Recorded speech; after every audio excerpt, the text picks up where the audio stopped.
Hi guys, I'm Shmee. Hello to you. Welcome back to the channel and welcome to the Meet Mercedes event at the 2018 Paris Motorshow, where they've launched the new AMG A35. So today we will take a first look at the new car inside out to see what it's about.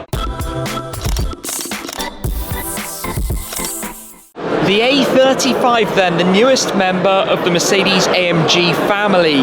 Now it's the second generation of the A-Class, and up to this point I've not actually spent any time around one, but this is the performance version to lead the way for now.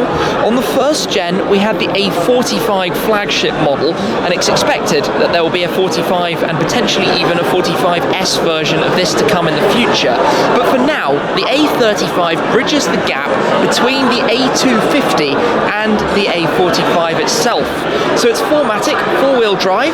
It's based around a 2-litre four-cylinder engine. It's putting out over 300 horsepower. It's a warm hatch, I suppose we could say, that goes up against the Audi S3 and the BMW M140i. It's been unveiled here in the colour we're looking at in denim blue. Sun yellow was the launch colour, and this is also the first edition. So Mercedes, with new models for the first year of production, offer it in a very highly equipped specification package that's predetermined. So here we have the denim blue paintwork mixed with the gold stickering and design for the wheels that you can see as well. But we'll go into that in more detail as we explore it further on. So this car also has the Aero kit, which gives us this rear spoiler up at the top. Also quite an aggressive look to the diffuser. We have round exhausts, where the previous 45 had trapezoid style exhausts. I'm not sure what the 45s this time around will have, but potentially maybe a double round exhaust on each side. A big thing about the A-Class itself is the MBUX system, their new integration of the natural voice command to interact with your vehicle. Also, those particularly nice dual dashboard displays. It's a very, very high-tech place in terms of the cabin. I'll jump in and explore more on the driver's side very shortly too. But a big thing about this car is the engine. 2-litre, four-cylinder, putting out 306 horsepower, 400 Newton meters of torque. It comes with a 7-speed dual-clutch transmission as well, very fast gearbox, 4MATIC all-wheel drive, which helps it go from 0 to 100 kilometers per hour, 62 miles per hour, in just 4.7 seconds, and onto a top speed that's limited to 250 kilometers per hour, 155 miles per hour. Now, in terms of the styling, the new A-Class was sharper. The way you had the headlights coming down towards the front of the grille. Here we've got the multi-beam LED, very trick technology, and we've also got the traditional AMG dual blade design for the centre of the grille. On the 63 and the very top end AMG models, you'll find the Panamericana vertical slats, but this was as found on the previous versions, the E63S for example. Beneath that we have an extended front splitter, the finish here in the gloss black. You also have more aero work in terms of the intakes here and the canards that you find right around the front corners, just giving it that, well, warm or hot hatch style and appearance as we take a look at it. Now let's come through though to take a look at the interior, because this is a very, very big part of this vehicle. And to be honest, for the price point that this arrives at, it looks like a really premium feel on the interior. For example, the AMG Performance steering wheel, where you have the response controls here to shift between your different driving modes by toggling on the right, and some hotkeys that you can change between different displays, different modes on the left. You have all of this so easily available to you on the steering wheel. We've got the AMG Performance seats, and again, being a first edition, you have a few touches, for example, the colour of the blue almost coming through from the exterior to the inside. Let me just take a step inside here to explore it more. Just look at that. For the entry-level Mercedes, you have this dual digital screen. So on the dashboard in front of you, you have basically your rev counter, your speedometer, other bits of information, your navigation you can bring up here. Of course, on the main central screen, you can cycle this through all sorts of different things. But the really clever thing about the A-Class is that you can literally say something like, "Hey Mercedes, how long do we have left?" Or, "Hey Mercedes, what's the temperature at our destination?" I think it can just about hear me, but we're in quite a noisy room at the moment. It's completely natural interaction. Obviously we're in the center of Paris. It works very, very quickly. What can I say about this? It's a very, very, very nice system. We obviously have AMG track pace. This is the track and drag race telemetry system. So for example, if you're in drag race, if you're in the right environment, it would record your sprint times on the track, it would give you lap times and split information using the knowledge and information that the car has, which is all really quite nice. We've also got this trim here on the right hand side. I like this a lot. AMG with the striping that you can see over to that side, and then you've also got your electric memory seats, 3 different memory positions in the car. So generally this style is a different take on that we're seeing across the Mercedes range. Obviously this, to me, having driven many different models, is all quite familiar and comfortable. Your dynamic mode selector to cycle through different modes. I don't think this is operational without the ignition of the car turned on, but you'd go up through your Sport Plus mode, same as you would through the toggle right here. And the start button being just behind.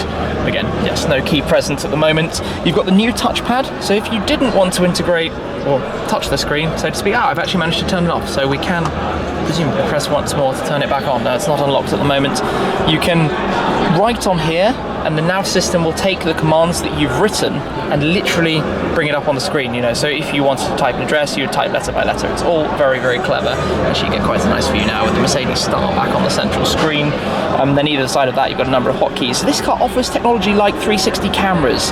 It has an adaptive radar cruise control sensor at the front for things like the cruise control, managed through here, pre-safe, where if it detects you might be about to have an incident, it will pull the seatbelts much tighter just to reduce the chances of injury should the worst happen.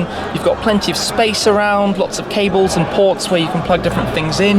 Your gearbox selector is on the right hand stalk here, so you press the end to go into park, you push it up for reverse, down for drive. That's how that works. Your lights and wipers are on the left, and these are actually new stalks versus those I've found in other cars. Then you've got paddles on the back of the steering wheel if you'd like to choose gear yourself and operate it that way. These touch panels that you have right here control the different displays. So via this one you'd control this display, via this one you'd control that display to go through your different menus, which is all just super high quality and premium. This is what you find in a car of a much, much higher class than the A-Class, the entry-level Mercedes. Of course, this is a very highly equipped car, no doubt running at a very high price tag as a result when you do spec all of these different options, but initial impressions of the driver cabin, very, very, very high. So let's just come around and pull the lever down here to have a look at the engine bay. Pop that, close the door for a moment, just have a quick look at this power plant in the A35. Let's see if I can find it. Always a slightly fiddly thing. There we go.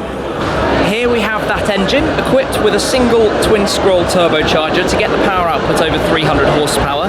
Now the rumours are suggesting the A45 might even be able to take up this power output towards 400, and potentially with the S, if they can incorporate some of the EQ boost technology into it, they might even get it over 400 horsepower itself.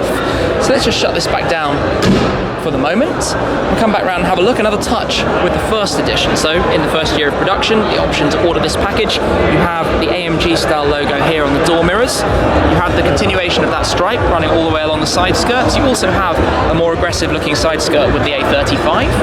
You have this wheel design. One thing I do quite like is how they make it almost look like the car has center lock caps with this piece in the center, but it's dual tone painted with the light golden bronze color and the silver fascia at the front of it going in towards the nuts in the centre.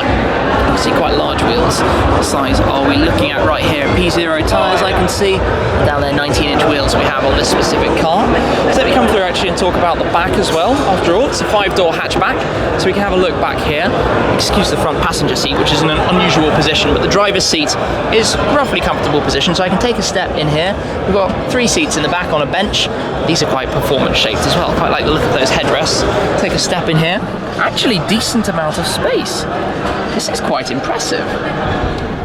It's very comfortable in here. AMG logo on the screen. That view at the front is also very, very smart. I'm actually quite impressed by the amount of available space. I don't feel cramped or enclosed at all in the back seat of the A35. Perhaps the only comment would be that the floor is relatively high versus the bench seat, so you do feel like your knees are slightly up in the air, but that is not too much to worry about. Anyway, given it's a hatchback, let's jump on out and have a quick look in the rear storage space as well. Have a look into the boot, a bit more of the design back here, starting right down to the bottom. So you have a bit of design work here with these openings. I don't think they're actually open inside, they are closed up, but I guess they look sporty and cool. And then the tailpipes surrounded by a much larger larger outside loop, the diffuser, keeping all air low down to the bottom, and you will notice that that is actually completely open and aerodynamically effective.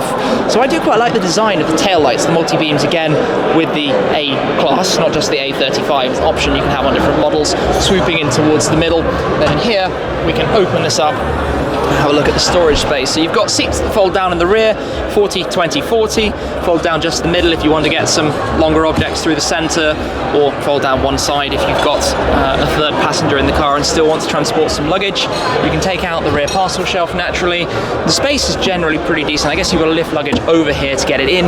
When it is in, you've got a few useful bits and pieces to find down there. Not any extra storage space though, but a large area of flat boot floor, which with these things is always particularly helpful. So exterior wise, I do like this colour. Under the lights here, I think the colour looks much brighter than it would outside. The pictures I've seen of cars in denim blue already did not look as bright as this does under the lighting that we've got inside the show here at Meet Mercedes. This is an opportunity for us to have a preview of the car ahead of its full showing to the world at the Paris Motorshow itself. There's a little bit of information here just in case there's anything else to show you. Completely new entry model to the AMG driving performance on sports car level with unmatched lateral dynamics, signature AMG grille with twin blade design, and of course this new turbocharged engine and the four-wheel drive. 3 different AMG display modes depending how you've got it set up and which settings you're actually running on at the time. So let me just come back around one last time. I want to have another look at the interior because it is such a lovely place from what I've seen of it so far. You've got the NFC technology, so if your phone is connected and paired with the car, you can literally tap your phone on the door, unlock the car and jump on in, which is great. Obviously it will work keylessly with the normal keys and systems in addition to that. You just have a generally sporty finish to the interior. Perhaps this could be slightly nicer, but the stitching is a good bonus. The material Mercedes AMG use is always quite smart and works nicely too. You've got your light controls just tucked in there. And then obviously your start button. If we were able to start it, and I would love to start it right now, can we start it up for a demo? Maybe we can. My German is not the strongest, I'm not going to lie, but I think it's probably telling me I would need to unlock it to be able to give you a demonstration of that. We've got climate control settings down here, sync and all of those things. Storage bucket closes up that way. I suppose that works decently, reveals a lot of space underneath. What do we have? We've got, oh, I've turned on the music. One press up here to turn that back off. We've got a USB-C port here. That's a nice thing to have, and I guess we've got our 12-volt socket on that side. Cup holders, I think you have the ability to open that and close that depending how you want to make that work. Armrest, good center storage, a few more USB-C ports down there too. Always moving towards the future. Glove box, wow, pretty big sized glove box in there. No fragrance dispenser like you might find in an E-Class or an S-Class. Lots of space for your storage of different bits and pieces. So these are very, very nice to have in this car. This steering wheel, in fact, is absolutely fantastic to have in an A-Class. Those screens, very, very big fan of the interior. I like it an awful lot. I think a few things on the exterior aren't necessarily my preference. I definitely also look forward to seeing what the A45 looks like, potentially getting an opportunity to drive one of these at some point soon. But for now, guys, I hope you've enjoyed this first look at the new A35 here from the Meet Mercedes event at the Paris Motorshow. But that is it for me for this time. Thank you very much, as always, for watching, and I'll catch up with you again very soon. Cheers!